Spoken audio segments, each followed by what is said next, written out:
5 out of 10, Michelle, we got stuff in 95 one night. Coming back from a play in the city, that's ridiculous. We're there for now. The paving job. Huh? Paving, Yes. we talking every day. Oh my goodness, what's that be crazy? Like, when I'm from the bed, Yeah, that's what I was just telling her. you're not down the Phillies game. Yeah. Luckily, I had enough sense to get off at 4:28. Yeah, and that's been closed. Really, Yeah. Right, literally 8 hours. right, but it was ours, and we'd already been to a place. You were done. Yeah, right. Then we passed. Okay, are we recording now? We are recording. so- Alrighty, so I will call this meeting to order. First order of business is the approval of the minutes. Does anybody have additions or corrections to the minutes? Anything, something I didn't see there?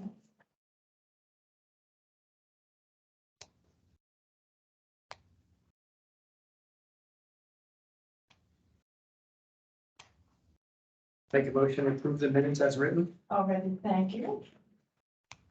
Second. All in favor? Aye. Aye. Do we have any audience comments? Ben?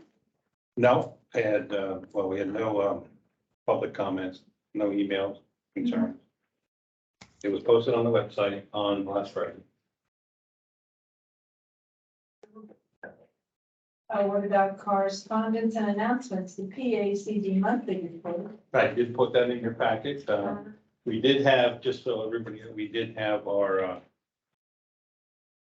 Southeast Regional meeting. We had it live at Farleysville at the Hennings Market. Oh, no, I missed the wonderful food there. Yeah. A little buffet that you can have, yeah. So that was good. That was the first time that we've had a live meeting again. And there is something on the agenda to talk about. We'll wait till the agenda. Okay. Thanks for that report. I'm excited by it myself. Again. I don't have as keen an eye as you. Alrighty, I will entertain a motion to file all bank statements for the listed items. Okay, Randy, was that you? Yes? Yes. Alrighty. Who wants to make a second? Alrighty. Ready, all in favor? Aye. Okay. Aye. Next up, emergency reviews, motion to approve the deposit the following emergency review fees. Wood pole replacement, that's what. Pico, yeah. Wood pole. And, okay, I will entertain another motion for the emergency review money. I'll make that motion. That's for August and September, sorry. Second, okay, so this be Wayne. Randy, all in favor? Aye. Okay, Yeah, the August ones are because they came in the day then after. it's a regular meeting, of course. Okay, next motion request is a request a motion to approve a check for $532.88 to Office Basics for supply order that exceeds $500. The largest expense was for inspection file folders. Where's fasteners? All right. That's We always get them, but just sort of, she went over the limit this year, so I chastised her, but you gotta try to keep it below 500. There was nothing unusual with this paper and, stuff for the MTBS program. okay, another motion requested here. I make a motion. Okay, thanks. I'll second. Okay, all in favor? Aye. Okay, another request for a motion. We're very emotional today. Request for a motion to reimburse Haverford Township $9,188.86 for completion of their multifunctional function buffer grant. Sounds like a good deal to me. Yes, and that money is, most of it has already been received, so I'm just going to pass it through. It was a PACD mini grant that was provided by DEP. PCNR. PCNR. I'll make that motion. Alrighty, thanks, Wayne. Second. Randy, all right, all in favor? Aye. Another motion request for a motion to pay Weeds Incorporated $950 for invasive species treatment as part of Smedley Park multifunction buffer grant. Yeah, we're working on that. Karen has all lined it up, to, have that October 9th. We're gonna do This Saturday, October 8th. cover it to do the planting. And, one of the things that part of the grant application was to try to control some of the invasives. We have been controlling, with Weeds Incorporated, for several years, off and on, as needed. And that was done, in the targeted area where the new buffer was going to be restored. We clear out all the invasives, put the new stuff in, and it's nice, right? Give it a chance to grow. Yeah. Brian and the other, right? Then we put it in. Weeds. Okay, very nice. Another motion. Motion? Okay, Steve, you're making a motion. Second. All in favor? Right. This is really wonderful. I keep meaning to go to Smedley Park. I haven't had a You ton can of time. join us on Saturday. I could. Excellent. What time do you get there? We will be there, I'll be there earlier than the start time, but there's gonna be 2 shifts, 8 to 12 and then 1 to 4. Try to do that. Excellent. Okay, next motion is pending. Request a motion to reimburse the Park and Recreation Department approximately $700 for mulch as part of the Smedley Park multifunction buffer grant. Why is this pending? We didn't get the invoice in, so we're gonna wait till next month now. Okay. We were hoping to get the invoice in from the Parks Department. We're having so much trouble ordering stuff, and you'll see that a little bit here. Home Depot is really put us through the ringer. Right, this is all about them not accepting our check, et cetera, all that kind of stuff. That was one thing, and then we asked them that we ordered some steaks, and they delivered them in the middle of nowhere out there. I just kind of dumped it out there. They couldn't find our building, which is, although it's labeled all over the place, and that was the second attempt. So then, yeah, there's problems. Now mulch, we couldn't order it in time, so the Parks had an account with one of the mulch suppliers, so they ordered it. And then we're gonna reimburse that. I would maybe think about not using Home Depot again. We are thinking. Yeah, they're all right. My own personal opinion. Or at least not use them without pickup at the store. Right, exactly. And most of these things you're wanting from them, is it be awkward to go pick up. Right, yeah. Probably best to get somebody who's willing to bring it. Yeah, that was the reason we got delivered. I think it was originally the fencing material. Right. It's all safely put down at the Parks office now because it's just volume. How many rolls do we get? 22. That takes a lot of space. Big project. Yeah, 21 little, they're doing multi-function buffer, which they're going to put live stakes in at Smedley Park and put them in these surrounds and then let them grow, and then they'll be able to harvest that live stake material for future projects. Good. So it's kind of like a little nursery in some way, right? Yeah, so. It'll be relatively easy. And we have to put fencing down there. You wouldn't think deer would be a problem, and the deer are a problem. And then the other problem we have at Smedley is beaver. The Oh, beaver, wow. we took cages off and then immediately the beaver started chewing the trees off. So we had to put the cages back on. So the trees are pretty big, some of the trees that were out there. The old Yeah. buffers we planted. Yeah. And you can see the conical. Right, Yeah. not knowing marks, yeah, right. That's amazing. I don't think about being developed. Yeah.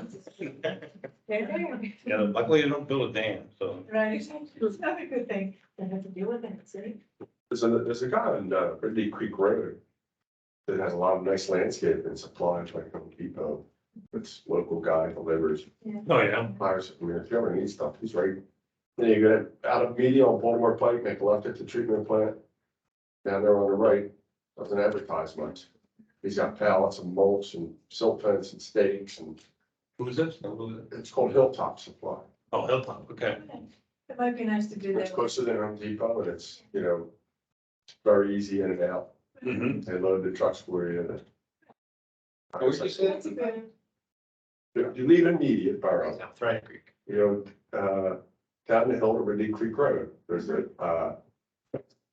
Oh, right before the treatment plant, the veterinarian office is right there. Yep. Make a left on Ridley Creek, you go onto the train trestle, It's Capelli's yards there, and then there's a little, it's this hilltop landscape. You got Wow, a water tower right above.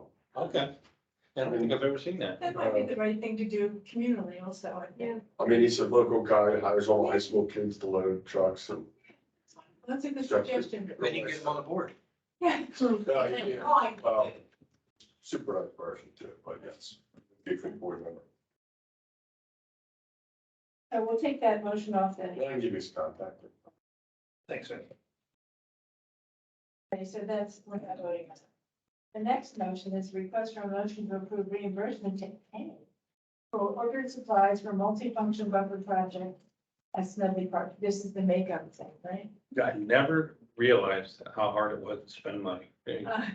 But we got a check from the last meeting. Isn't that We went to Home Depot with the check, it was all the right amount. And then they have some service that that checks the checks, Uh-huh. and they wouldn't approve it. So we got on the phone, Karen got on the phone with this person, and it was very tough because they didn't speak English very well. And we went through the whole thing for like an hour. And I said, well, okay, now we're registered. Will it be okay to do it? And she said, yes, in about an hour or so. We waited till Monday, went back into Home Depot and they denied it. So then Call I within said, the hour, huh? can we make out a check to the United Savings Bank and get a cashier's check? No, you can't do that. It has to, so. I could get it to me. Well, if I'm gonna get cash, I don't want them to refuse the cashier's check either. Right, right. Let me just get the cash and I'll give it to Karen and Karen went into Home Depot. Paid for it. So that's the reason there's such a large check signed up to me, but it's because we need to get these. These are for the tools that we bought for the trailer, electrical, battery operated. The battery. Okay. Karen, you corroborate the story. All Yeah. right, then I make a motion to approve the pay. Before we make a motion, this is for the materials for the buffer project. I think the Oh, trailer tools are later in the agenda. Uh-oh. Oh, okay, well, we still need a motion. Yep, make a motion to reimburse Ed. Okay, I'll second. okay, Randy, already, all in favor? Aye. Yeah, good. Now there's a number of these checks to be signed, you might have the numbers. Okay, that's good. Thanks a lot, everybody, for being so sharp on this one. Recognition of all business, recognition of Clyde Hunt and Frank McKee. And, so, want to have a mo- yeah, we improved it. I just have the certificates here. And I guess the way that Cheryl and I talked about doing it is that I was going to make out the checks to DCNR for the $100 donations and Clyde and Frank's name. And then I would send these to Cheryl and she would mail them out with the notification of what we did in their honor. sometime. You have to tell them why they were getting this one. Okay, so that's a good thing. We already approved this before, right? Yes. Mhm. Next up, oh, this is exciting here. The electric ATV purchase would be assigned to the Parks Department and shared. I know all of you are going to be out there off-roading, right? Well, we have a lot of trails now that the county bought, and then we have a lot of, got to do some work at the Gonquinella to find out what exactly is going on out there. And in Mineral Hill, we've had complaints, so Parks Department really needs it, but then we were trying to do it. We got it approved last month, the concept approved the last meeting, trying to get our price. Well, Brian Hudak, who was the facilities manager, is no longer with the county. And so things got a little shuffled, but his idea was that the Parks Police want to get 2 units. And then we would just add on to the third, trying to get them all, but paid the same stuff. Well, when the Parks Police was interviewed, trying to figure out what they wanted, they want heating and air conditioning. And they wanted it big enough to have, carry a Stokes basket. Well, that's not what we just want an electric unit. I don't. To be able to get out there. That's- Right, and there's only a couple of them available. One's Hisun made in China, and the other one is Polaris. And Polaris has made the new models are more expensive. They're like $24,000, but they have the lithium ion batteries. So I don't know where we're at right now with the prices, but I know I don't need a heating and air conditioning one, because most of the time, if we're gonna be out in the field, we're gonna be out in the field Right. in closed students, right? You know, we're not gonna be sitting in the vehicle. So Why does why do the park police need heating and air conditioning? If they're out patrolling the park. it's like that's what they're thinking. I guess they're going to do it like they do the cars, just go out and sit in the middle of the woods somewhere. That they do it. Oh, no. And then the Stokes factor, I think most of the time, the fire companies are gonna be the one carrying people out.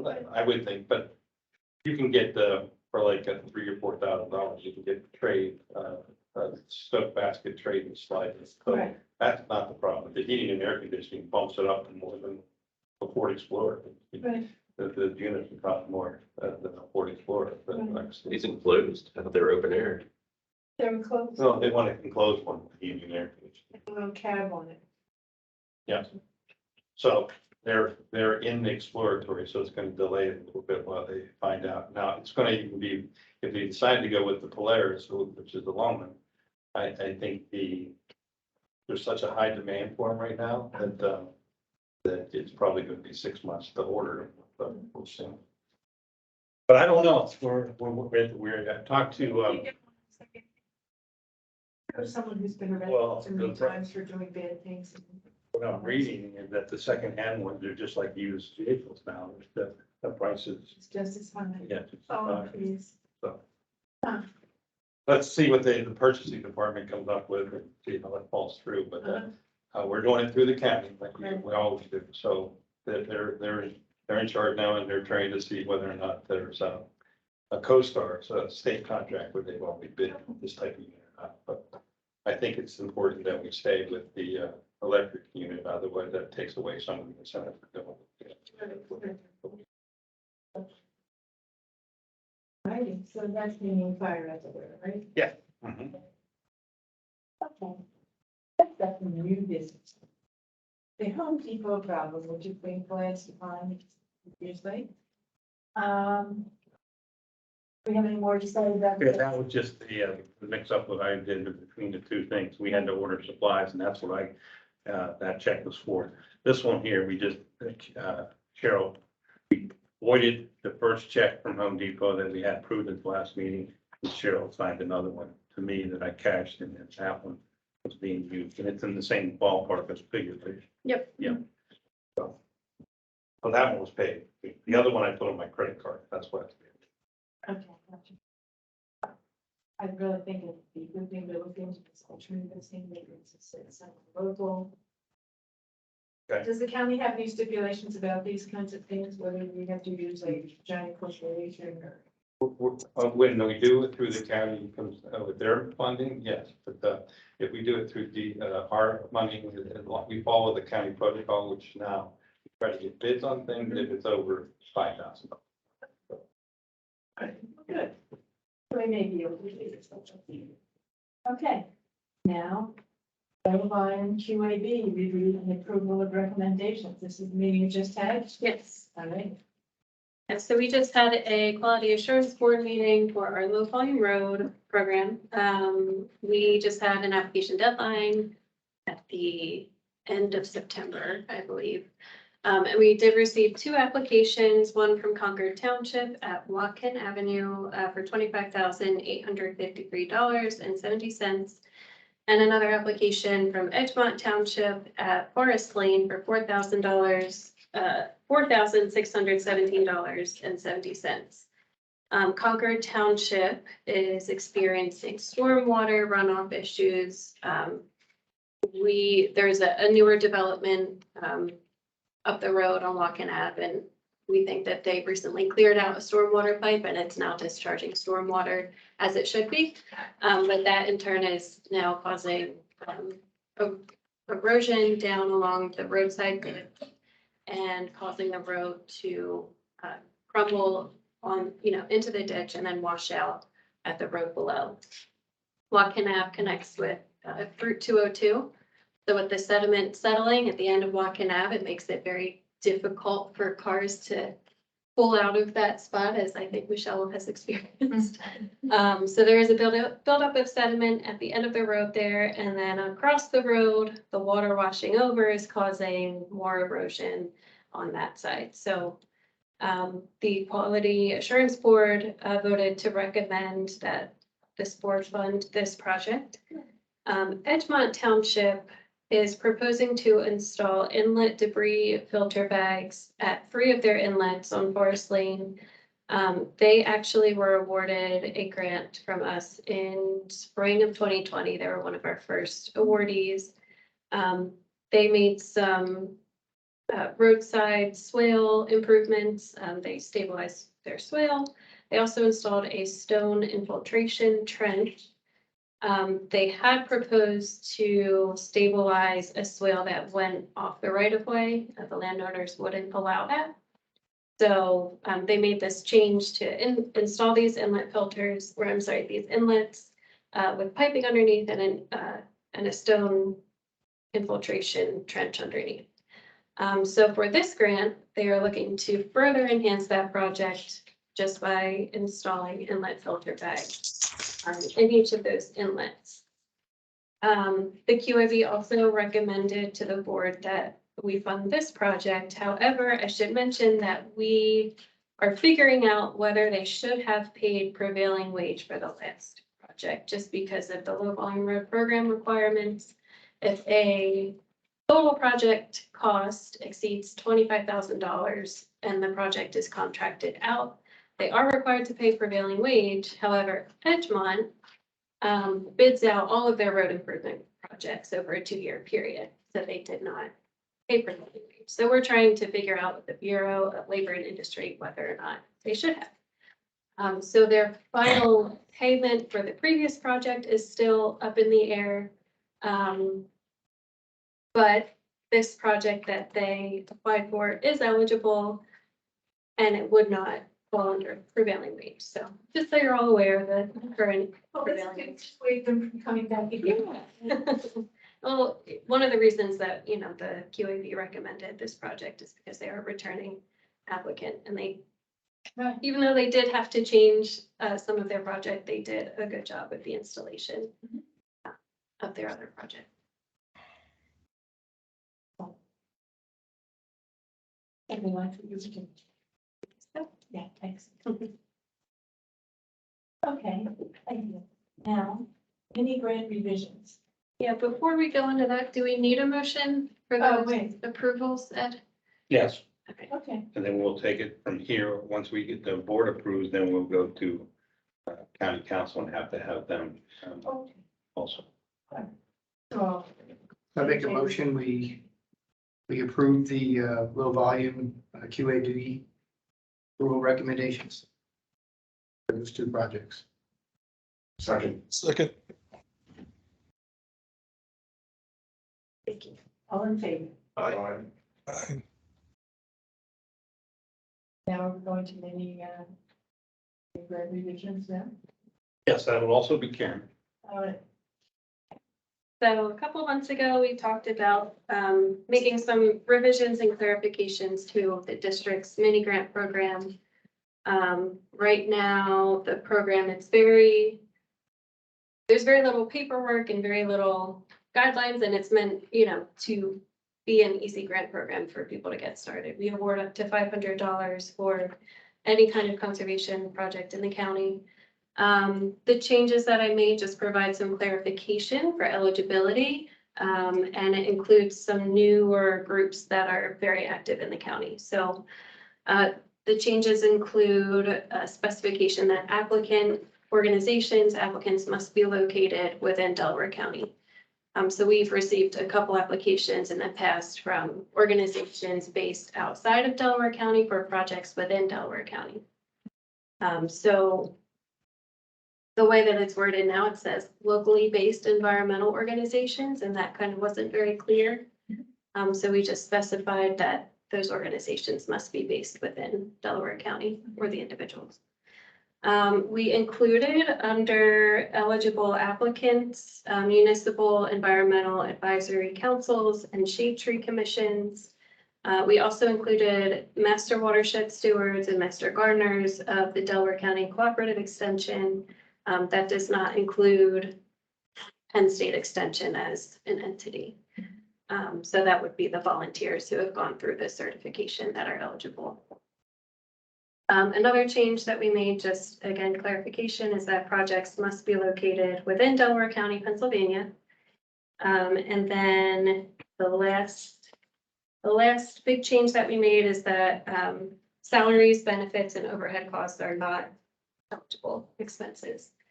And then I just made some clarifications under completion and reimbursement requests, just to make it more clear what people should provide to us to get reimbursed. And that's a brief summary, copies of your expense documentation, and pictures are not required, but highly encouraged. So those are the changes that we make to the mini grant program. Any questions? Yeah, do we need a motion to accept these changes? Yes. All righty. I'll make that motion. Okay, thanks, Randy. Second. Righty, all in favor? Karen, if you can make a final copy of those mini grant changes, we can give it to Gina so we can put it in the minutes. So they'll have it. Okay, yeah. And these changes have been distributed to anybody who wanted to use them. Oh, they will. Yeah. They will be, yeah. So I'll probably reach back out to previous applicants just to remind them that the mini grant program is still going and that we did make some clarification. Yeah, good, thank you. Okay. Valley Rental and Sale Incorporated Growing Breeder Grant Trailer Hauling. Tell us about this. Yeah, just wanted to update you. We were using the company where we bought the trailer to haul our trailer around between the different counties. And that the man that worked for them at Cargo Sales retired. So they discontinued that service. So we had to try to find someone else. Gretchen Schatzheimer from Bucks County found a company in Quakertown that we're trying out now. And the only problem is the first one we did was the furthest from the thing. So they pay $95 an hour from the time they leave their shop till they get back. So they're quick. So it was a little bit more than we were used to paying, but we'll see how it works out. Was it hard for her to find these people? Yes. It was hard to get responses. I reached out to a bunch of people too. It was just hard to get in touch with anyone who would offer a service like that. So you're kind of stuck using this for now. Now, For now, and then we have the grant money to pay for it to the end of December here. So next spring, we'll see how it goes. How often do you use that service? Well, prior to the COVID, it was almost every weekend we were moving. We'd move it 6-7 times in the spring, and then 6 or 7 times in the fall. Every weekend we would go somewhere else. So it is, when it's used properly and everybody's up in Bucks County hasn't used it for a while. They have a change in watershed specialist. That's what they caused the problem. So did Chester County, but we use the most, I think. So lots of times it just stays here. So you will have fewer needs of this. Yeah, but it only goes to Bucks, Chester, Montgomery, and then. Right.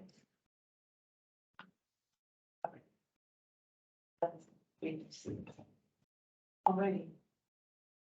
Next up, Agricultural Conservation Assistance Program Delegation Agreement. Okay, this is something that's coming up. We're not gonna have all the answers before they're gonna ask us to participate in a delegation agreement. Basically, the state came up with the $220 million statewide to fund implementation of ag DMPs on farmland throughout the state.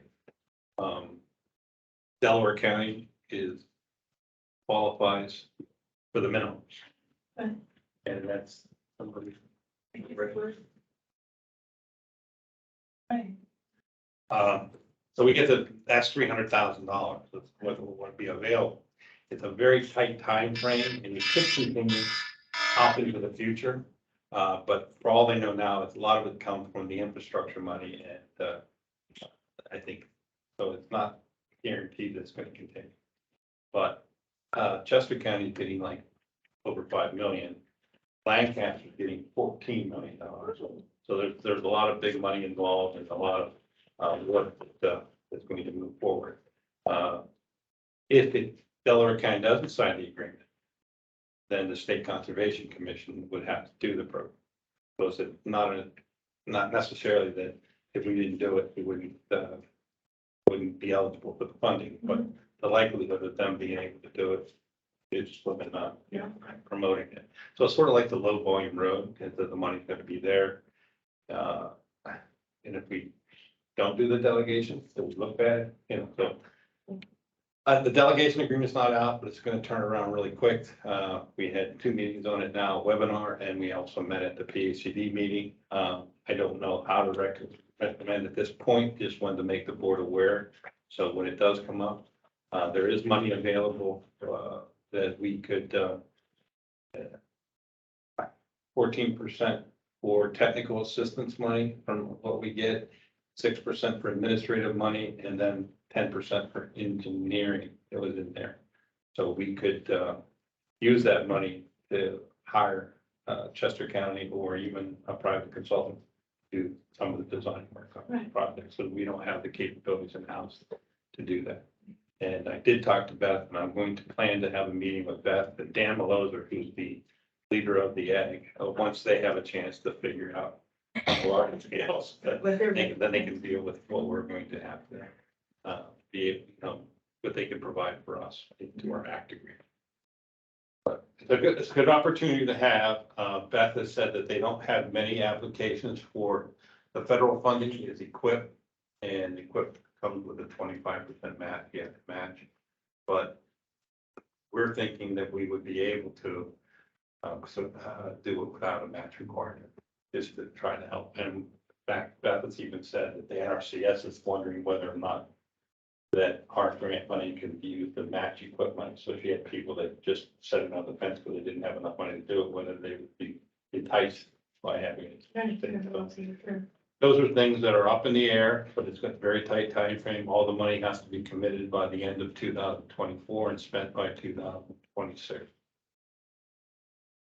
So you can imagine we've got $14 million to do here, like Gillette gas or. You can win money on the streets. Yeah, so that's where we're at with that. I just wanted to, it's mainly just an informational thing that realized that it's probably at the December meeting, they might be sending us the delegation agreement to sign. So we'll do some. Yes, just keep Keep in mind. But it's not a lot of money. It's just that we just don't have the capabilities in-house, so we're going to be dependent on people or dependent on private contractors. And then we don't have the network that, I don't know how we're going to reach out to the farming community. We've not kept the list up because we're always afraid, because they Right to Know Act was always wanting the list of every farmer we put on the list. We didn't want to put names on the list that we have to provide it because they're like an endangered species in that county. We didn't want them to be hassled by people speculating on property. So that's what we're that's up. But there's probably plenty of BMPs that are going to come out with a list of BMPs that will qualify for that. And once we have that list, we'll know a little bit better. They're not all of them are going to be like Chester County will probably have a lot of manure management facilities, which are $100,000 item, but we will not have those animals, and not usually a problem for us. Yeah, exactly. Okay. All righty, so you feel is there a need to keep up a list of all the people?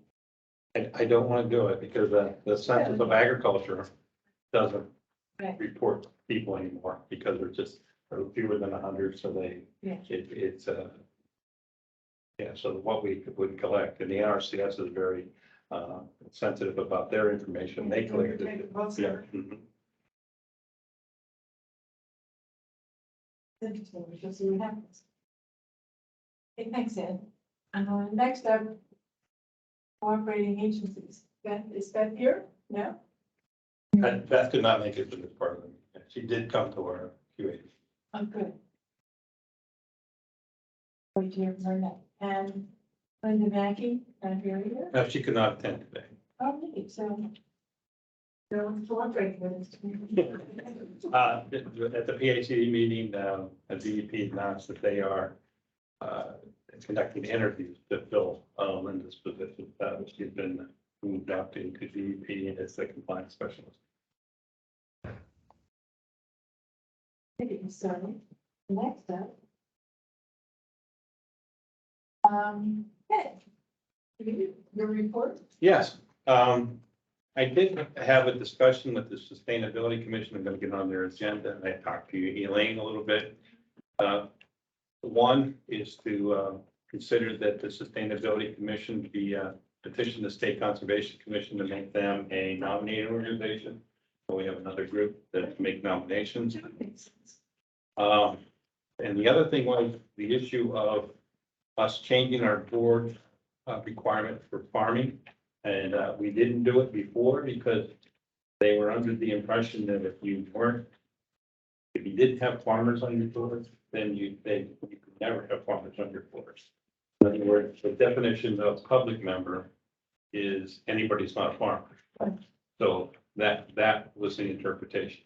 Carl Brown, I talked to him just recently at a training session, and now the way he's interpreting it now is our board would petition, and the county would petition the State Conservation Commission to remove the agricultural farm director requirement that all positions would just be whatever, they could be either. Which is, so there's no reason for us not to have that flexibility. Mhm. And the reason we want to do it is because the number of farmers available to serve on our board is fewer and fewer. Right. Who qualifies as a farmer? Is it someone who has to run a Oh, they have farm a big- business that's actually making money? Or Yep, they have to make $10,000 a year and have over 10 acres. Okay, Or, yeah, there are definitions for what qualifies as a farm. And they even had problems that when the natural gas came in, some of the farmers were making too much money, so they, much with natural gas, so where they were still a farmer, but yeah, you just had to meet the minimum, so it didn't matter. They had to change the definition when that gas came in. we have very few farms in the county, as I know from examining the land parcels, but we have a lot of parcels that look like farms to people who don't know what qualifies as farm. It's just not making money and it's, or they're not actively farming it. Not really farming. But we do have 3 farmers on our board now, and that would be able to stay, not trying to get rid of them. We never did want to do that, just want to be able to have the flexibility. If you remember, Mr. Bernhardt, who on Indian Right. Orchard was on our board, and he served for a year because the State Conservation Commission used to require 2 nominations for every position. And we couldn't find a second nomination for Mr. Bernhardt, so he served for a year before we was able to be appointed. So that problem, and as do every 2A county, 2A have that option in the conservation district. So not saying it would be approved, but we have the Sustainability Commission is going to discuss it and recommend the county council how to proceed with that. That was one thing. And then the second item was that the MS4 report, the county's MS4 report. 2 things came up when the executive director put the $2,500 annual permit fee in our budget. So we had went through SAP to try to get that check sent to us so we could pay that bill, $2,500 fee for our MS4 permit. The other part of that is the annual report, progress report was due September 30th, and we, Karen and I worked on that and compiled it and completed it and then submitted it on time. So that's been submitted. The other thing, when you come in here, you'll notice that we have a lot of plant boxes, and it's something that we thought we were going to be able to get rid of, and when they went to e-permitting, unfortunately, e-permitting, even though it's been in place for a couple of years now, we have never had an application. So it's a lot slower than we anticipated and what the state anticipated, and they have not went on to the mandatory part of it yet because they're still having glitches with the system. Same thing with the 105 permitting. It's a little better off. I processed a few, but it's too much the regulated community to want to use. So we've maybe done 6 since 2018. So it's not yet the answer. Right. So I've worked with IT. There's 2 things that make this possible. One, the state legislature and the governor had provided additional money to the conservation districts. And that money was provided to the State Conservation Commission in a very flexible form, and that we could utilize up to $67,000 of money for records management. So that's in there, that we could do it. I talked to the IT department in the county because it involves a complicated thing. Planning's already doing it too with some of their plan files. They're going to have scanned in. So we want to scan all the documents into a new system and get rid of all the paper in the office and make us another room for us to be able to do something there and also not be a fire hazard. Right, exactly. Or the other thing that we worry about from time to time is not have so much weight on that room that the building to sag. But Let's check it. Oh, that's true. so we're looking into it, and then at the same time, I was working with Julie D'Amato, who was in the IT and also with GIS, about trying to convert our databases into a GIS format so we can actually upgrade our databases that I developed in-house here way back when it was our base when we first started doing it. So that's over since 1994, we have a continuous database. And we're hoping that the IT department is going to be able to update that system for us. And then also be able to accept electronic submissions like Chester County is going now in the future, so we won't have a paper coming here. So that's the goal. We don't know anything about the process of the cost yet. We're trying to get the estimates, but I've set aside up to $67,000 for the project and the database conversions. That if we don't need it for that, then we can just transfer it and pay for the community stuff. Give it to the county. So we're not hanging for it, so we don't know how much it's gonna cost, but I couldn't get the price in point. We've been working on it for about 4 months here now. And move slowly.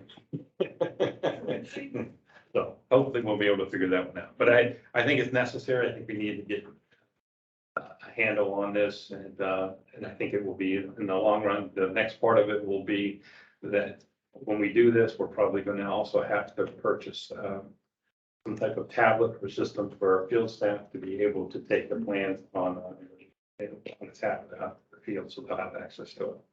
A lot of the counties around us have already went to that, but we have not. But that could be part of that 67,000 too.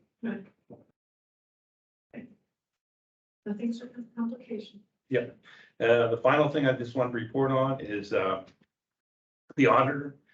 Every year now, for 3 years now, we've been working, they were trying to bid out audits, which is, it's a good thing, except for the fact that our audit, it only costs us $3,000 a year. And they're having trouble with getting the auditors to bid on small projects. And they just hired an internal auditor for the county controller's office. So due to the time frame, they elected to let me use the same auditor that we've had in the past. I've met with Christopher Reynolds, and he has our records and has started the audit process. And it has to be due by December 1st.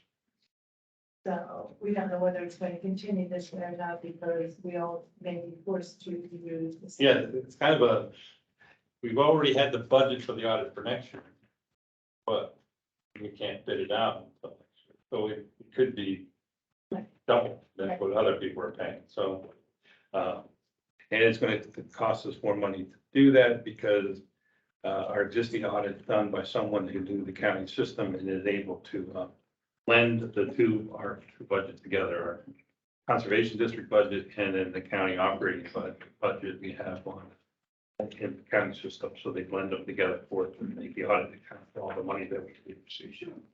So it works, has been working very well. We've had 3 or 4 auditors over the years, but it's good to have a new auditor once in a while, when they check records. Yes. But we're following the guidance and I'm not, Yeah, exactly, not getting into everybody trouble. knows, everybody is aware of what we're doing. Right, And good, Elaine is as well. righty, thanks, Ed. Is that it for you? Yes. All right, okay, next up, Michelle. All right, yeah, just had a series of teleconferences just to review either incompleteness letters or, people are opting to have their pre-construction meetings via teleconference. We did have to refer 2 sites to DEP for enforcement. They're listed on my report. The one we already had a corrective action plan meeting on. I was out there last week, so they're working towards being in compliance, but it will result in a penalty. And then the other site, I still need to get back to make sure they're taking steps to be in compliance. But this was after a series of violations that were continued to be ignored. And then the last thing I just want to highlight, we got it on the field a lot, but we did receive a series of phone calls for our complaint that's down the street from here regarding pond dredging. So I know some local watershed groups have been involved or been aware, so just to make you aware, like we have looked into and taken care of it, and complaints have come in through the state. It's, Marple Township. Yeah, Bridal Like the Brook green Lane. bank farm. Yeah. I got a call about that. She probably called your office right after that because I referred them to you. Oh, yep, okay, We gotcha. had 10. Remember to phone thank calls, you. Yeah, a lot of them. Yes. Oh, We had a lot, but we, made sure, looked at all of our maps and everything was within. Just they needed to implement the erosion and sediment control plan, which I will be getting back out there this week, so. So just to make you aware, but that's everything, I have the highlights. Yeah, my assessment on the issue is that the residents became very good at fighting the green bank. They learned some very valuable skills and now they're putting it into use with everyone. And this is a doctor, 2 doctors that own the property and they're cutting down some trees that said were just from the emerald ash growers. They're removing some dead trees Mhm. and the pond was an existing pond that they wanted to dredge. And the neighbors just thought that they should know what was going on. And so we didn't see any violations to speak of. No, I mean, My- you saw active construction and you saw the pond dredging. I think that alarmed some people because I think most of them didn't know that the pond was on the property because there was a number of years, like no work was done, so it just kept filling in. So it almost looked like, I didn't even realize it at first, so it just looked like part of the yard. So. Is it connected to a creek? No, it connects to the pond next door, so But no, it within doesn't 50 direct. feet, it's almost within the floodway. of- Yeah, it's like just on the border of the floodway, so, Creek. yeah. But, yep, but we have it under control. And Under that's all. something. Yeah. Or we are maintaining our communication with the complainants and with the responsible party, so. Good. And that's all I have. I'm sure we kept you busy. Yeah, I spent a few hours last week. Thanks, Michelle. You're welcome. And next up is Ari's report. Ari's out sick today. Is there anything specific or that you? Report, Michelle? No, not that I'm aware of. We're kind of just, you can see as a number of permits listed, so we kind of worked through our permit, backlog. But yeah, nothing, outstanding to highlight, so.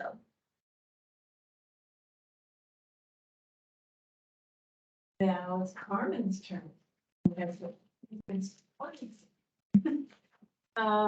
I've just been continuing training and I started reviewing permits and sending out incompleteness letters, so. Step forward, Making yourself useful. yeah. Yeah, excellent.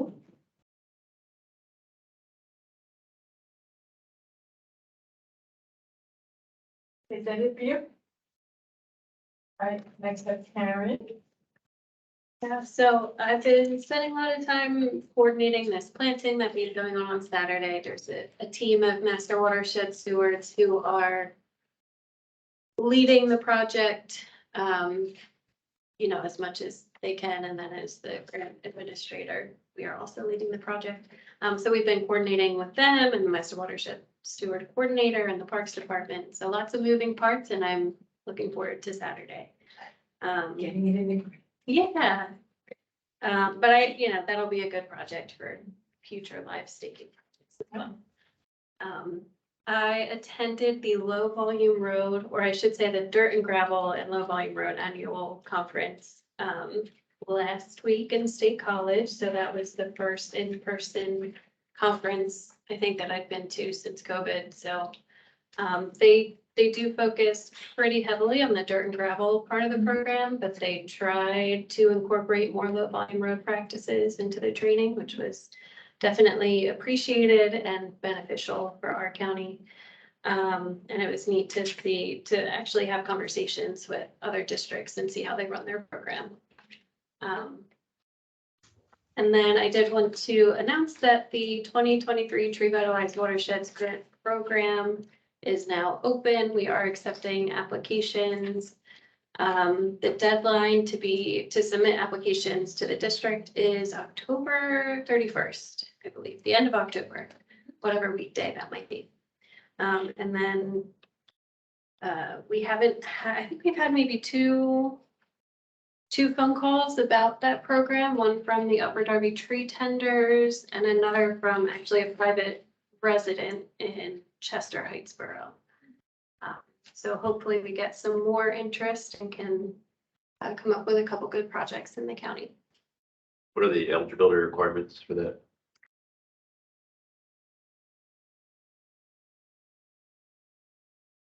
Really, anyone is eligible. It's highly, I don't want to say highly encouraged.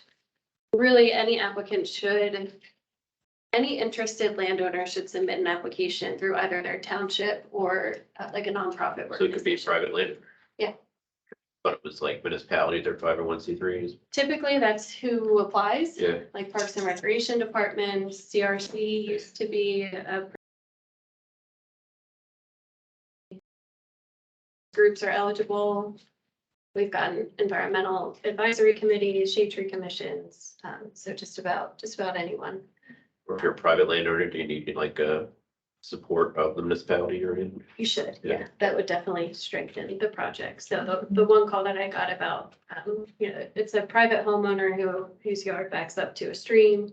And I think if we could get the neighbors interested and, able to sign a landowner agreement to protect the trees for, I think it's 25 years.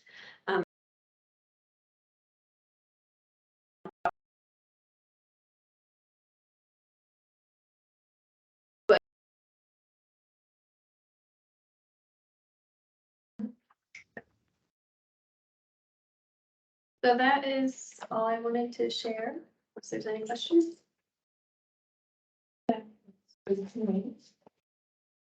Anybody's invited to come on Saturday, right? Everybody's invited. Born and married. Right, excellent, thank you. And now, it looks like that.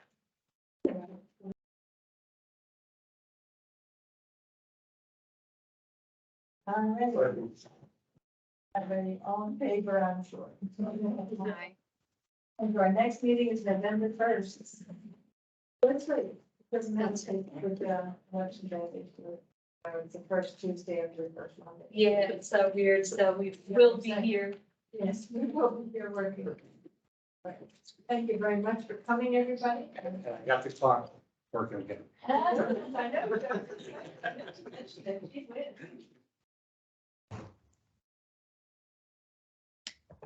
You know anybody, Steve, who might be interested in ag preservation, EMPs? Yeah, I don't know, I mean, I'll certainly talk to Beth about it, and see which things that we can do. I have to look at what's eligible and Okay, yeah, what's what they're recommending, but. You know how this goes, right? It starts with grants and they recommend you do it, and then the next thing is they're gonna mandate you do it. Right. The stormwater being case? It's BMP to protect erosion and sediment pollution. Yeah. On farms. Yep. And I was just with Samantha Reinhardt, who said to say hello. Oh, good. Yeah, I missed her. Yeah, she's supervisor in Chatsworth. Yeah. Oh, yeah? Yeah. Oh, okay. Formerly the Edgemont manager. Yes. Yeah.